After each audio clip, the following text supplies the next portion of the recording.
Hello guys, আজ আবারও চলে এসেছি হাবড়াতে এসে গাড়ি পার্কিং করে নিয়ে ভাবলাম একটু বাচ্চার বিরিয়ানি থেকে ঘুরে আসি দোকান থেকে। এই কারণে গাড়ি পার্কিং থেকে যেহেতু আমাদের বাচ্চার বিরিয়ানি 4 কিলোমিটার ছিল, এই কারণে আমরা টোটোয় করে গেলাম।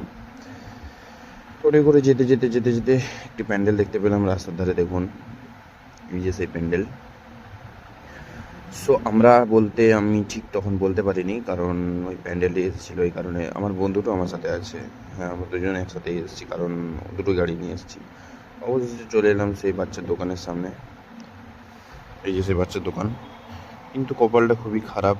বাচ্চার দোকানে বাচ্চা ছিল না এবং বিরিয়ানিও ছিল না, তখন রেডি হয়নি আর কি। এই জন্য আমরা সোজা সেই স্টেশনের সামনে পুরানো দোকানে যেতে থাকলাম।